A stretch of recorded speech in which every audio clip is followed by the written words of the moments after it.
మొక్కజొన్న కొనుగోలు కేంద్రాలను వెంటనే ఏర్పాటు చేయాలని డిమాండ్ చేస్తూ జగిత్యాల జిల్లా మెట్పల్లి పట్టణంలో రైతు ఐక్య వేదిక ఆధ్వర్యంలో రైతులు ఆందోళన బాట పట్టారు. వివిధ గ్రామాల నుంచి రైతులు తరలివచ్చి మెట్టుపల్లి వ్యవసాయ మార్కెట్లో సమావేశమయ్యారు.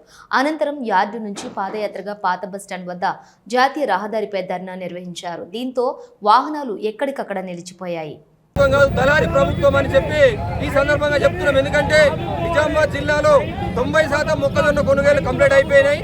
ఇప్పుడు కరీంనగర్ జిల్లాలో 40-50% దళారుల చేతికి వెళ్ళిపోయింది ఆల్రెడీ మొక్కజొన్న. ఈ మిగిలిన 50% అన్న దళారుల చేతి నుంచి కాపాడి రైతులకు మేలు చేయమని చెప్పి ఈరోజు రైతులంతా రోడ్ ఎక్కడం జరిగింది. మొక్కజొన్న పంట ఎప్పుడు చేతికి వస్తుందో ప్రభుత్వానికి తెలియదా, మొద్దు నిద్రలో ఉన్నది ప్రభుత్వం. అట్లాగే సన్నవడ్ల బోనస్ గడిచిన రబీ సీజన్ లో రైతులకు 1400 కోట్ల రూపాయలు బాకీ ఉంది. ఎక్కడైనా రైతు బ్యాంకుకు ఒక వడ్డీ వ్యాపారస్తుల దగ్గర అప్పు తీసుకుంటాడు.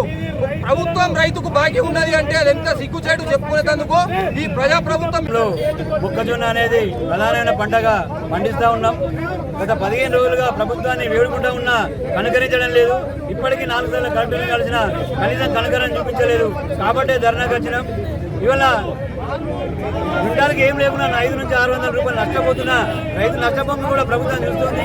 ప్రజాప్రభుత్వం అంటుంది. మరి ప్రజలకు ఏం మేలు చేస్తున్నారు? ఈ సందర్భంగా మేము ప్రభుత్వాన్ని అడగదలుచుకున్నాం.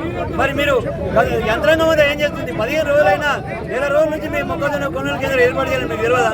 ఇప్పుడు 15 రోజులైతే మళ్ళీ వరిధాన్య కొనుగోలు కూడా చాలా అవుతాయి. దాన్ని కూడా మన రైతులు అడగాలన్నా మరి ఈ యంత్రాంగం అంతా ఏం చేస్తా ఉందో అని ఈ సందర్భంగా నేను ప్రభుత్వాన్ని అడుగుతా ఉన్నా. కాబట్టి వెంటనే రబీ సీజన్లో ఏదైతే ఉందో 4 నెలలు గడుస్తూ ఉంది. ఇప్పటికీ ఆలోచించి కలెక్టర్ గారికి 15 రోజుల క్రితమే మొక్కజొన్న కొనుగోలు కేంద్రం ఏర్పాటు చేయాలా, దళారీ నుండి రైతులను కాపాడాలా మోసపోకుండా. గవర్నమెంట్ రేటు 2400 రూపాయలు ఉంటే దళారీ వ్యవస్థ వచ్చేసి 1800, 1900, 2000 రూపాయలు కొంటుంది. ఒక 100 క్వింటాలు పండించిన రైతు 50,000 నుండి 60,000 రూపాయలకు నష్టపోతుందని కలెక్టర్ దృష్టికి తీసుకుపోవడం జరిగింది. 15 రోజుల క్రితమే మేము తీసుకున్న ఎలాంటి స్పందన రాకపోవడం వల్ల ఈరోజు మన 20 మండలాల మంది అందరూ 15 మండలాల మంది అందరూ జగిత్యాల జిల్లా మొత్తం రైతాంగం అంతా ఈరోజు ఎక్కడం జరిగింది.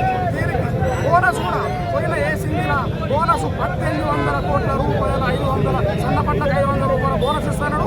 అది ఇప్పటి వరకు అమలు చేయలేదు. పోయిన మొన్న 5 నెలల అకాల వర్షానికి వడగళ్ల వర్షానికి నిధులు, మక్కలు, పసుపులు, వడ్లు, మామిడి ప్రతి తీరొక్క పంట, ఆరొక్క కూరగాయ ఖరాబైంది.